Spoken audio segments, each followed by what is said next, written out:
Welcome to the Nedgroup Investments Excess Diversified Fund of Funds Q1 of 2019 Fund Commentary. Let's start off by reminding everybody who are some of the underlying asset managers that we use within this portfolio.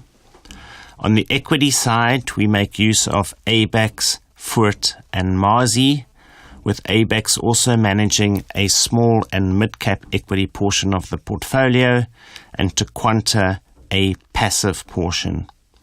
On the property side, we make use of Bridge and Prudential, and on the flexible income and cash side of a combination of ABAX and Tequanta.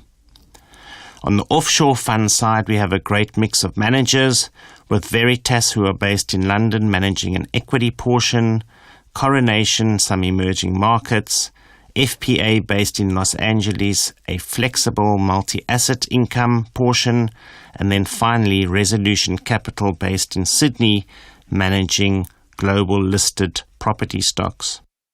In terms of the current underlying asset allocation of the portfolio, it's currently 54% in domestic equities, 5% in domestic property, 15% in domestic fixed interest, 18% in foreign equity holdings held directly, 4% in foreign listed property stocks, and 4% in foreign fixed income. In summary then, we have about 27% of the portfolio invested in direct foreign holdings, a further 23% invested in rand hedge stocks, and about 50% of the portfolio in pure South African equity asset classes. So over 50% of the portfolio is held in offshore exposed assets.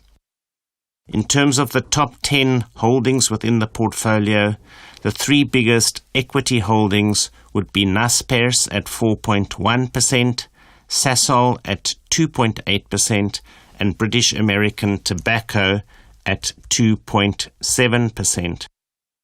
In terms of the performance of the fund, it had a strong start to the year, with the portfolio up 5.9% for the quarter relative to the peer groups of 5.8%.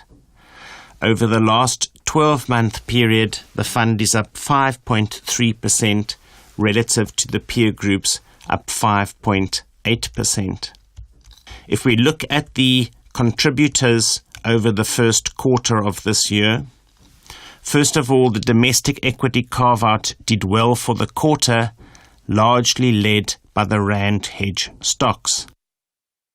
In addition, the decision to maintain duration in the domestic bond yield paid off, as South African bonds gained because of 1, global bond yields decreasing based on the central bank's policy to keep interest rates unchanged, 2, the South African Reserve Bank keeping rates unchanged during the first quarter of this year, and thirdly, Moody's maintaining South Africa's current credit rating and not downgrading us to junk bond status. Offshore exposure of the portfolio also did nicely, from the emerging market equities portion, as well as to just generally offshore global asset classes performing really well, with the MSCI World Equity Index up over 13% year to date in US dollar terms.